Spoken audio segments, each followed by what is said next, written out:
Hi, BookTube. Welcome to Jackie's Literary Corner. I am Jackie, and I know it's been a while since I uploaded a video.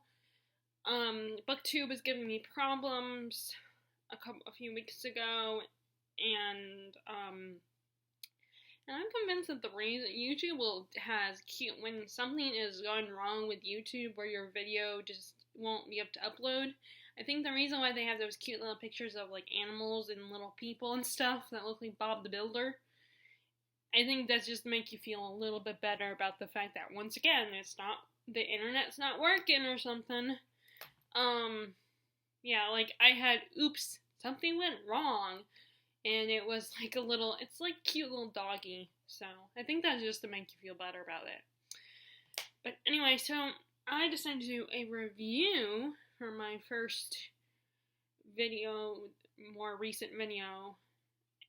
And I'm going to review, going by this, is, Treasure Island by Robert Louis Stevenson. Now, I had read this book before, a while back, and I read a mass market paperback edition of it, and at the time, I was, not feeling it, I was kind of bored, and, one day I decided to give it another shot, and I had already donated my mass market copy, and I'm kind of, now, these last few years, I've kind of become more, I don't like mass market copies as much anymore. I mean, I still have mass market copy books, half of my, Dark Tower series is mass market editions of the first 4 books, and then, I have mass markets of other books, The Moonstone by Wilkie Collins. I'm looking at my shelves right now. A few of my Stephen King books are mass market. But, mass market are cheaper, and they're smaller, so it's easier to travel with them. And they're I can see where some people would find them kind of adorable, because they're, small, but I don't like them as much anymore. But I'm not gonna, I'm going to keep the ones I have. I have been tempted, though, to buy regular size copy of some of my mass markets, my classics. I have been tempted to buy different copies. My original copy of Jane Eyre was a mass market, but then I gave it to my cousin. I never got it back from her, and I wanted to buy another copy because, it was one of my favorites. So I bought the Arcturus edition because I really like those bright colored covers. And then I thought about, there's one edition that I really like that I thought about buying of Jane Eyre. That's to me it reminds me of a Tim Burton artwork.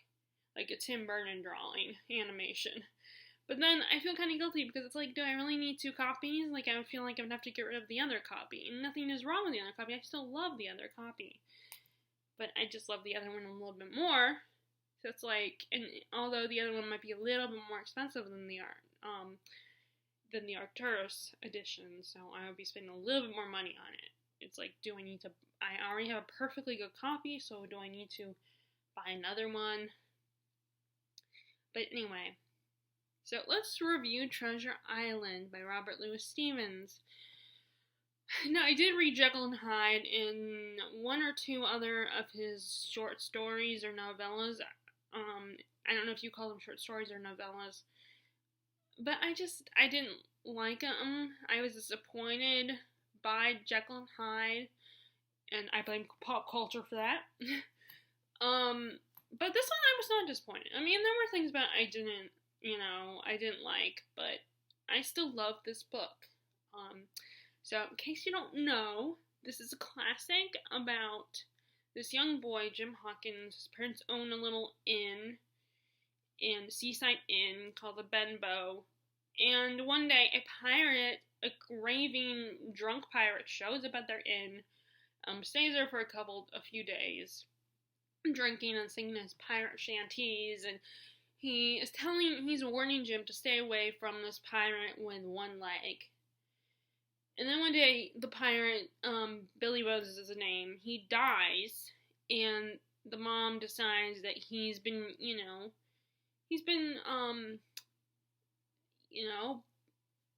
can't think of the word. like using their business. You know, he's been patroning.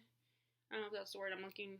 Patronizing. I don't know if that's the word I'm looking for, but patronizing their business. So she's like, well, let's steal some of his gold because he owes us. So they take all of his gold to pay for all the drinks and food and stuff. And Jim comes across a mysterious map. And just as they're going through his stuff, pirates show up to raid their inn, and Jim and his mom are forced to escape. And the pirates end up burning down their inn, and they end up staying with a friend of theirs, Dr. Livesey. And Livesey and Jim, they, after looking at the map, they decide to go on a little treasure hunt with the crew. And it turns out the crew that they end up getting that are hired for them, half of them are pirates. And of course, I'm sure inevitable happens while they're on their trip to the island of the Isle of Treasures, and that's not what it's really called, but.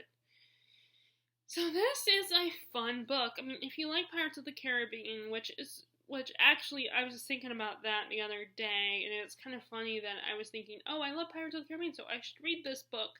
And at the time when I first read it, I was a little bored. I was expecting Pirates of the Caribbean, and it wasn't exactly that, but I do,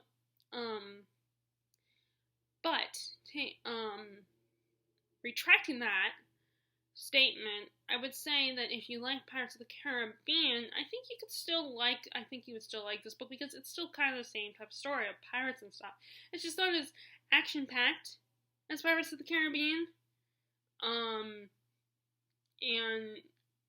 But other than that, I think you would, if you love Pirates of the Caribbean, just be aware that this is an older book, so it's a little bit, you know, like I said, it's not as action-packed, it's a little slower moving, and it's a book, so it's not as fast as a movie.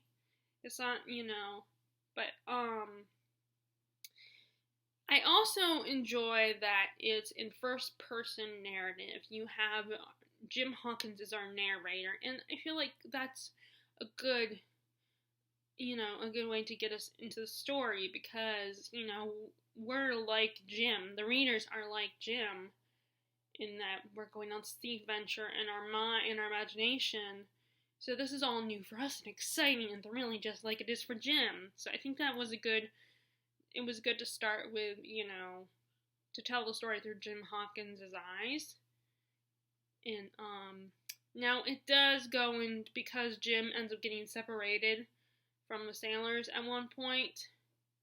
So we do get the perspective of Dr. Livesey through in a handful of chapters. And I do remember at the time, that was when I kind of stopped reading, right before those chapters. So maybe at the time when I first read, that kind of bored me. So we get his perspective as well as Jim's perspective, but most of the book is told through Jim's eyes.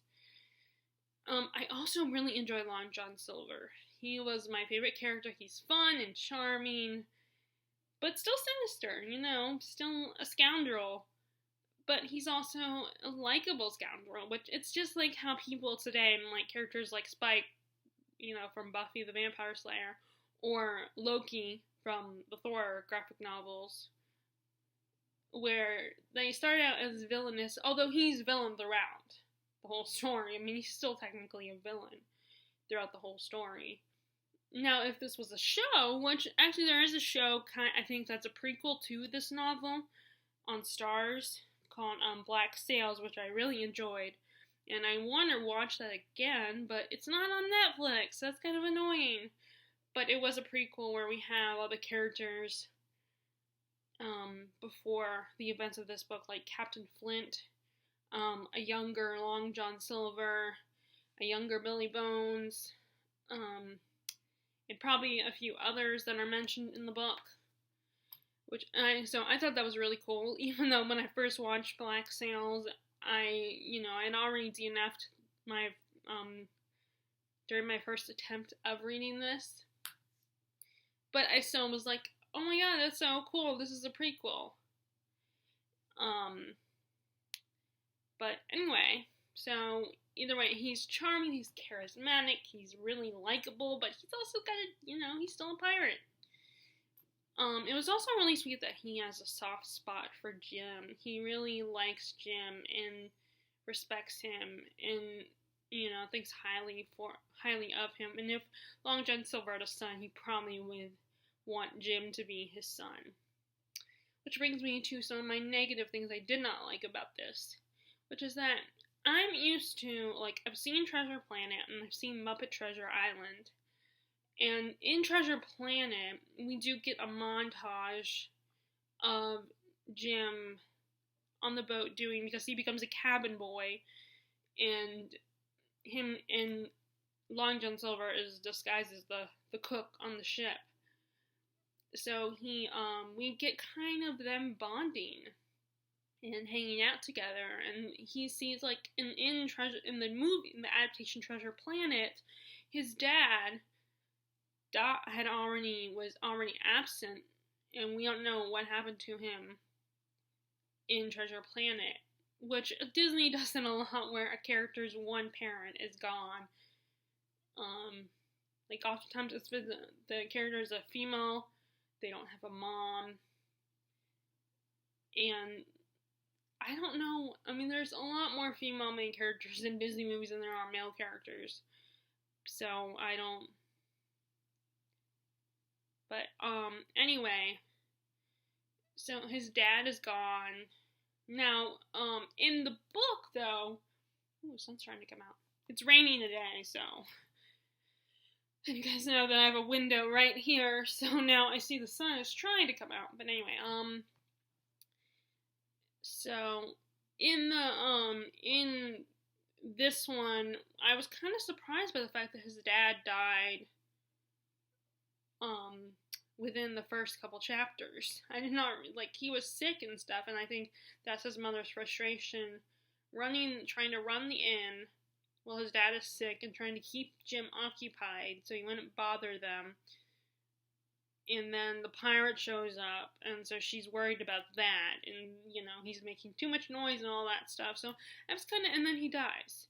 So I was kind of surprised by that. I was not expecting that. I was expecting him to not be there at all. And maybe, he died off page or something. But no, he dies in the first couple chapters. And in Treasure Planet, I feel like Jim sees Long John Silver as a father figure in his youth. Because he's a teenager when he goes on this seafaring adventure. But in this one, they still have that, which I think is really sweet and endearing. But in this one, it only lasts a chapter or two. When he first gets on the ship, he recognizes that Long John Silver has the one leg, so he might be the pirate that, Billy Bones warned him about. But then, Long John Silver seems really nice and friendly and kind and stuff, and he teases Jim, and, he's very sociable, so Jim, of course, being naive, he dismisses it. Oh, there's no way he could be that pirate because he's too nice. And there's a chapter where they're kind of, he says he likes him, and he doesn't expect he's the pirate, but that's it. And then the next chapter, the whole scene in the apple barrel happens when he finds out what's really going on with Long John Silver and all the rest of the crew. So it was kind of disappointing that we didn't get to really explore that. I saw that the book is not that long, so which I did appreciate in a sense because I could get through it quickly. But I also, after reading it, I was, I was disappointed that we didn't get as much time. Like I said, with Long John Silver and Jim. Now, although to be fair, when they get to the island, Treasure Island, there is more sort of bonding on the, granted, everything is out in the open at that point. So Jim knows that they're pirates at that point. But anyway, so I was a little disappointed by that.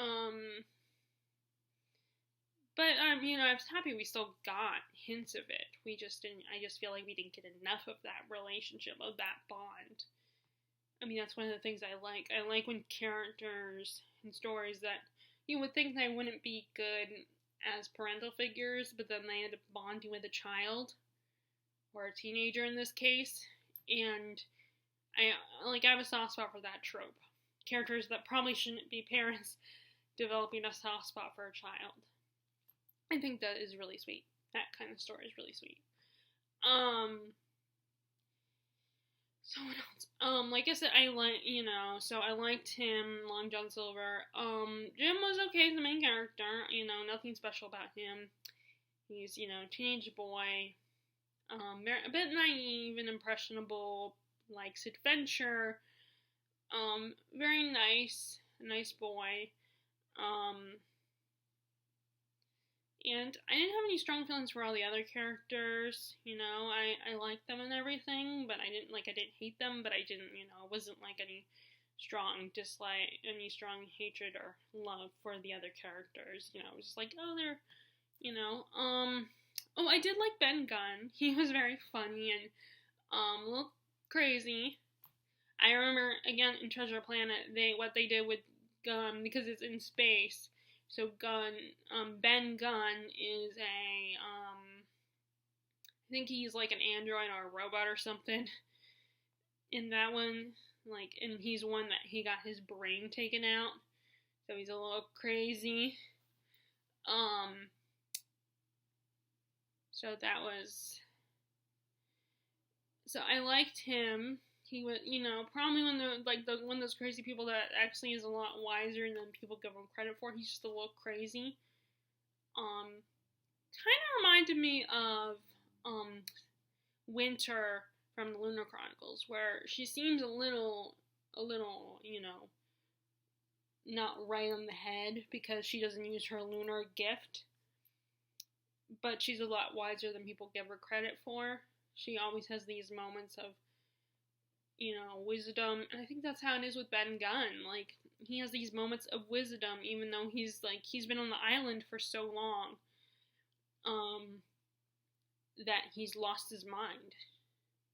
But he's still intelligent. Like, I feel like even if you lost your mind, you still have intelligence. You just, your thought process is a little farther out there, a little bit, you know, unstable, and a little bit like I feel like a good metaphor is, you know, your mind is like a puzzle that is not put together, but you have all the little bits and pieces of knowledge, you know, that you just need to put them together to get your sanity back. Unless you don't want it back, like the Joker. But anyway, let's see what else. Like I said, I appreciate that it was short, but the problem with it being being a little bit shorter, not as long as I was expecting, is I feel like it missed out on Robert Louis Stevenson missed out on stuff, including certain things. But maybe he was worried people would get bored. Because I'm probably going. This is one of the ones that I would love for my niece and nephews to read one day when they're old enough to read something like this. Especially my nephews, because this was the target audience originally is teenage boys. Yeah, because it's about pirates, and stereotypically speaking, boys are more into pirates than girls, which is not true now. But that was originally meant for young boys. But, you know, like I said, that's not true, because a lot of young fangirls, we love Pirates of the Caribbean, okay, and it's partly because of Johnny Depp, and he's hot and entertaining. But, you know, but I will still watch, like, certain, you know, stuff that is originally meant for boys, but it does help when the characters are, like, are compelling, and it's, you know, it has more drama to it, and the actors are really attractive in that, you know. But anyway, so what else can I say about this? Yep, it says the first chapter, originally conceived as a story for boys. So I think this one, and because a lot more was going on, and because our narrator was in the action. Like, it wasn't just a secondary, like, he wasn't just hearing the story. He was actually there experiencing it. And I think that was the problem with Jekyll and Hyde, is the narrator, who I don't even remember who the narrator was, he wasn't, in fact, I think there might have been more than one narrator. First of all, it was even shorter than this. It was a short story. Jekyll and Hyde was a short story, which I was not. I was expecting something longer than that. And, well, it was at least a novella. You know, it was at least a novella. But the narrator was just not, like, he wasn't in the action. He wasn't there when Dr. Jekyll becomes Hyde. All he knows is this weird stuff is going on around him, and he has this brief encounter with Mr. Hyde. So I think that's what hindered that book for me. While with this one, like I said, Jim Hawkins is in the middle of the action. He's experiencing the pirate adventure. He's not just telling it secondhand. He's actually experiencing it. He has an encounter with the pirates. So it's more action-packed and exciting and, you know, interesting, and, like, I think Robert Louis Stevens could have done a lot more with Jekyll and Hyde, especially if he told the story through the eyes of a character that was in the action like he did in this one. What was I going to say about this book? There is a bit in the Penguins edition. There are, of course, some stuff in the back, which I think is really cool, like Robert Louis Stevens' essay on writing this novel. So I think that was, my first book, 1894.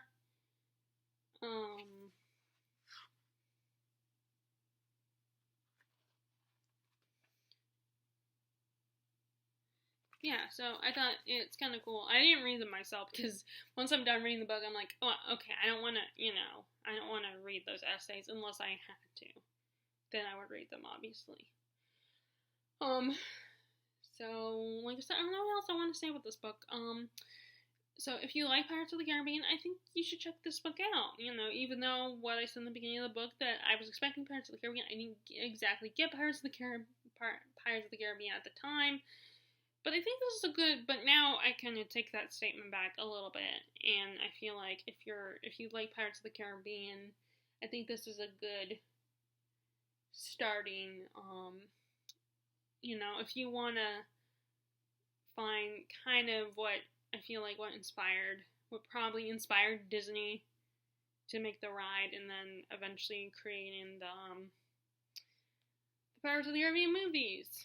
I think this is kind of what started it. I mean, I could totally be wrong here, but I'm assuming this is what started his love for pirates, because I know that was the last ride Disney made before he passed. Which is sad, because he didn't see it come to fruition. I mean, he might see it, because, if you believe in the idea of angels in heaven and stuff, the idea of him watching from heaven. Or if you believe in ghosts, because apparently there have been ghostly sightings of Walt Disney at the park. Although, of course, science, explaining the science behind it kind of ruins it. But, anyway. So, I guess that's all I need to say about this. So I still enjoyed it. I might change my rating, actually, because when I first finished it, I was like, oh, I'll give it a 9. And then, for me, 9 is, I loved it, but it's not an all-time favorite. But I might still change it, because there were more disappointments than I realized, than I thought about. But anyway, so that is my review of Treasure Island by Robert Louis Stevens. I hope you guys liked it, and if you did, give it a thumbs up. Subscribe if you haven't already. Click the bell notification below if you want to see when I post new videos. And I hope you have a good summer, and I will talk to you later. Alright, bye.